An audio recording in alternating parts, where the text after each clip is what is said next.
নমস্কার দেবাশিসবাবু। নমস্কার।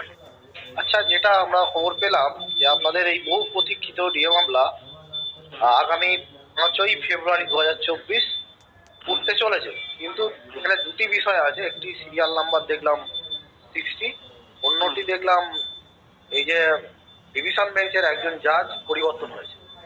তাহলে শুনানি হওয়ার সম্ভাবনা কতটা, যদি একটু বলেন কর্মচারীদের।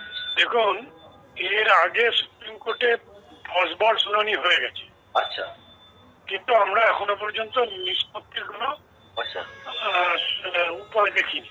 আচ্ছা কিছুটা প্রথম দিকে আংশিক শুনানি হলো, তারপরে তারিখ পড়ে যাচ্ছে। আচ্ছা এমন নয় যে মিসিলিয়ানের সাথে সুপ্রিম কোর্টে শুনানি হয়নি, তাও হয়েছে।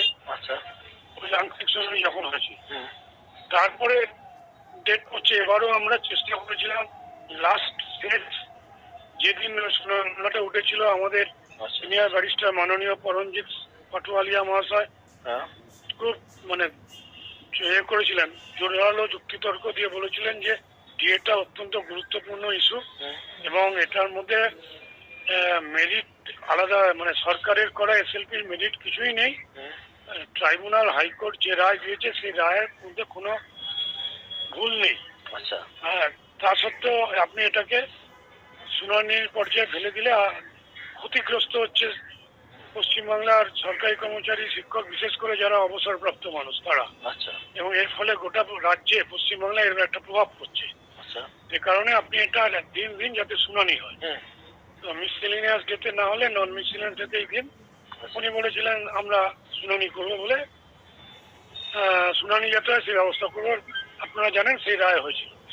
কিন্তু তারপরে আমরা দেখলাম যে নন মিসসেলেনিয়াস ডেতে না দিলে যে যদি হয়, আবার যদি শুনানি না হয়, তার জন্য আমরা মেনশনও করেছিলাম। আচ্ছা মেনশনেও কিন্তু উনি মেনশনটাতেও উনি আর কিছু বললেন না। মেনশন শুনে মেনশনটাকে ডিসমিস করে দিলেন, খালি বললেন আমার মাথায় আছে। আচ্ছা কিন্তু আমরা দেখলাম মিসসেলেনিয়াস ডেতেই দেওয়া হয়েছে আগামী 5ই ফেব্রুয়ারি। সোমবার আর শুক্রবার মিসসেলেনিয়াস ডেট আছে, 5ই ফেব্রুয়ারি সোমবার। তো আমরা আশা করবো যে ওই দিন শুনানিটা হবে।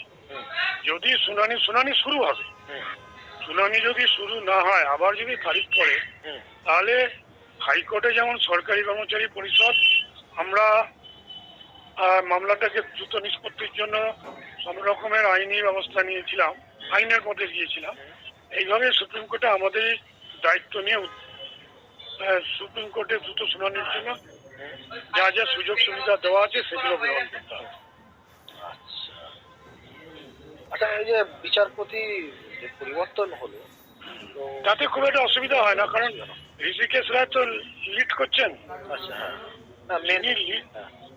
যিনি লিড করছেন, তাহলে তিনি পাল্টে গেলে আবার ডেট হয়।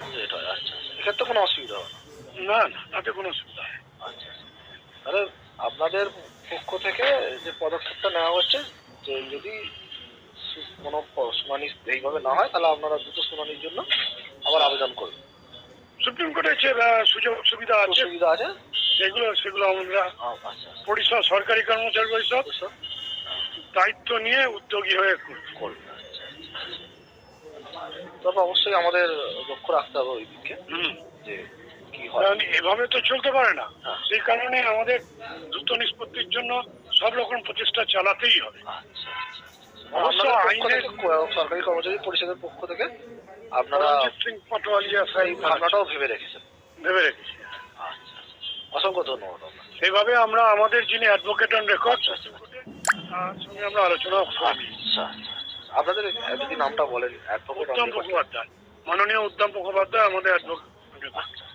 গতকালই তার সঙ্গে আমাদের আলোচনা হয়েছে। অসংখ্য ধন্যবাদ ইনফরমেশনটা। আপনাকেও ধন্যবাদ। নববর্ষের শুভেচ্ছা, ভালো থাকুন। আপনাকেও ধন্যবাদ।